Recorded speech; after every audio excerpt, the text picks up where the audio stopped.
திருவண்ணாமலை மாவட்டம் வெம்பாக்கத்தில் இயங்கி வரும் சித்ரா கிருஷ்ணசாமி வித்யாலயா சிபிஎஸ்இ பள்ளியின் 8வது ஆண்டு விழா விமரிசையாக நடைபெற்றது.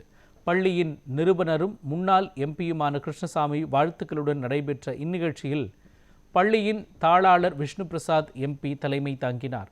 பள்ளியின் செயலாளர் சங்கீதா விஷ்ணு பிரசாத் முன்னிலையில் பள்ளி முதல்வர் அனைவரையும் வரவேற்றார். நிகழ்ச்சியின் சிறப்பு அழைப்பாளராக நடிகை சனம் ஷெட்டி கலந்து கொண்டார்.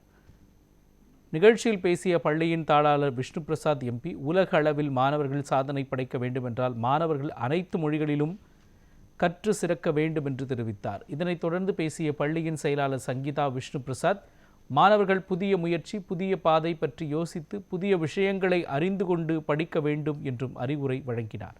நிகழ்ச்சியில் சென்னை தூய்மை பணியாளர் பத்மாவின் நேர்மையை பாராட்டி கௌரவிக்கப்பட்டது. இதில் பள்ளி ஆசிரியர்கள், மாணவர்கள், பணியாளர்கள், பெற்றோர் உட்பட ஏராளமானோர் கலந்து கொண்டனர்.